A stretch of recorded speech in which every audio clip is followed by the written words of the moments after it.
Hey folks, Siam here. So a lot has happened in the last couple of days.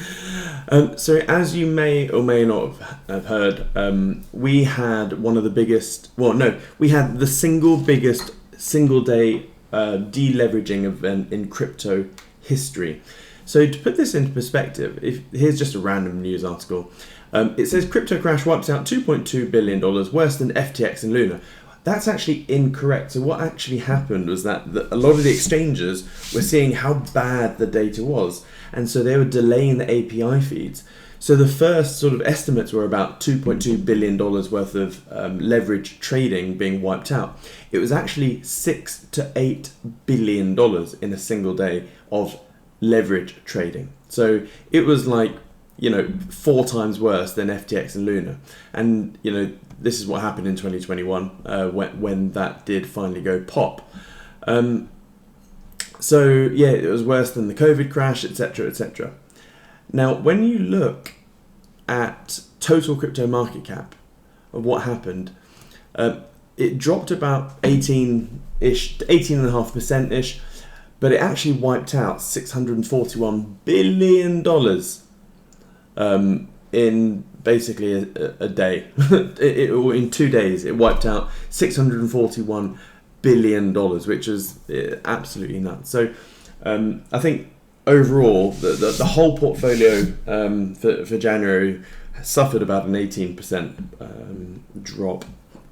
But things are, I believe, actually really promising, because every single time you have every single time the market has or is about to explode in terms of the alt market, you do tend to have a deleveraging event of some sort. There is a last tree shake, and you see this all the time. So if you just go back to the 2017 cycle, look at this. So obviously this peaked at the end of 2017. So let's assume that we are early. We're like January, February in 2017. Let's just have a little look at this. We're January, February 2025. We had exactly the same thing. If you look at this one here, this was again a 32% crash in, guess what, January. And then throughout that bear market, throughout this bull market, you had another 23% crash. You then had,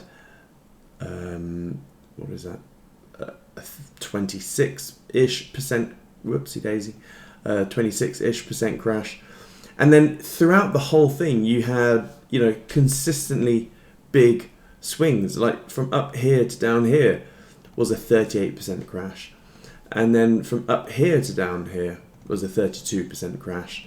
And this was in the middle of a rampant bull market. From up here to down here was about 23%. And then, a lot of people, I remember saying, oh, it's your time high in September 2017. It crashed 45%. And then what did it do? It absolutely went nuts.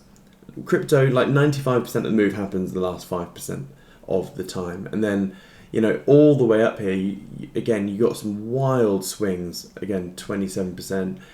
Even here to here was a 44% crash, and then eventually you had the bear market. So look at all these crashes in just one massive bull market. So this is to be expected. This is why crypto investing, it really is a rite of passage. You have to go through a full cycle, and a full cycle is bear market into bull market back into bear market.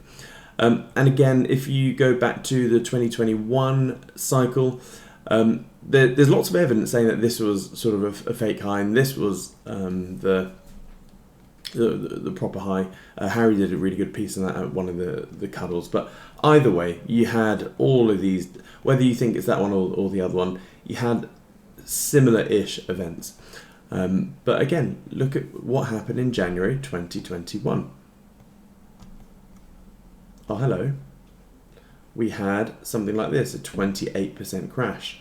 Or, depending on where you look at it, a 28% crash. And then all the way up here, we had another big swing of another 28% crash. Then a 18% crash. Then a 29% crash.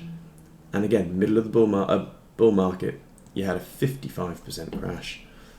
So to think that we just go up in a straight line, I think is rather myopic. And here we are now, beginning of January again. So January of every bull market year is chaotic. So what we've just had is an 18% crash, which, I mean, if you take from the tippy top to the bottom low, a 24% pullback. So it's absolutely fine. But what I actually am expecting is that where we are now, I think, is very similar to the January of 2021, where, again, you have a certain level. So if you were to draw a support line over here, you had a certain level where the market just couldn't crash below. You had a red wick all the way down here, and it kept smashing into this level. It kept getting rejected. And then you eventually had the last sort of big down day, spike low, and then you never see this again. And then it's up. Yeah, it's upright basically. And I'm expecting a February very much like this. And what we're seeing right now is pretty much exactly the same thing. We're having all of these low tests, these absolute big spike lows, and I guess the support level is a hard one here. I guess you can put it here at 3.1 trillion. Here it's failed to close below here. It's been attacking it constantly, and it didn't even close below this. So it's placing another low test here on the halo. So I think it's, what's happening here is again, like in January 2021, very, very similar setup here. So we should see a lovely move up to the upside in February, or for the rest of the year really, with the odd drop. As you know, every bull market will have many, many crashes. So very, very bullish. This, I think, is the last capitulation tree shake. All the weak hands, all the leverage is flushed out. So now it's just the spot holders, and we can move upwards.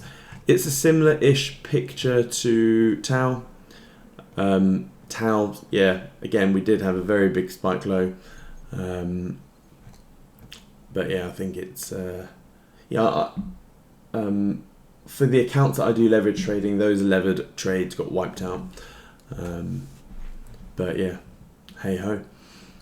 D-Tau is launching so in 2 weeks' time, Dynamic Tau launches, which is the biggest shift, the biggest sort of structural change in BitTensor's history, in my opinion. So the last biggest change was the Revolutions update, and the Revolutions update was in October 2023 when they introduced the subnets. And guess what happened to price? Price went absolutely nuts. But with the way that it all happened, there are a lot of ways that people could effectively game the system. This is why we have some sort of oligarchy within BitTensor, and so Dynamic Tau completely changes that. So I believe we're going to have another sort of leg up here. We've had a year and a bit of consolidation with all sorts of ups and downs. And then I think it's now up to the races, or we're off to the races. Sorry, it's probably the better terminology. If we were to get rid of all of these doodles, I guess there are similar patterns in this chunk to this chunk here, to the point where you have a big pivot low, big pivot low, big pivot high. I get whether it's this one. It's probably that one actually. We then move down into a bottoming pattern, down into a bottoming pattern, up for a bit of a little yeehaw, and then back down, and then off to the races. So fractals everywhere you look in crypto. And fractals, I mean, it's a very basic form of charting, but it's actually really effective in crypto. And when you're looking at Tau on the daily chart, look at that low test. That low test is absolutely glorious. Absolutely glorious. I mean, it's very bullish in my opinion. We had a very similar low test over here, but for this pivot low. So yeah, I'm bullish. I think February is going to be our best month for a long time. I will be surprised if we don't see all-time highs for Bitcoin over this month. I think we will easily breach the 110k level. very easily. It'll be interesting to see what ETH does. America, or the entities within America, are doing a lot of gobbling up of ETH at the moment. And again, a massive low test here. So I still think ETH has, legs up to 15k, which is, again, it's only like a 5x from here. But yeah, and everything got nuked. So like literally everything got nuked the last couple of days. So there's nothing really. So I'm actually, I want to be more heavy in Tau, especially with D-Tau coming up. There will be a bit of volatility, as always, but I'm strongly considering putting more into Tau, raiding other pots of the pie to load up. And then we've got smart contracts and 10 BPS mainnet for Casper in March. So at some point I want to go long on Casper. So yeah, other than that, all sorts of cool stuff is happening over in America. Every day I wake up and go, wow, that's a glorious development. So yeah, it's going to be very interesting. Anyway, I hope this finds you well. You have nothing to be fearful of. This is extremely bullish. So yeah, cheerio.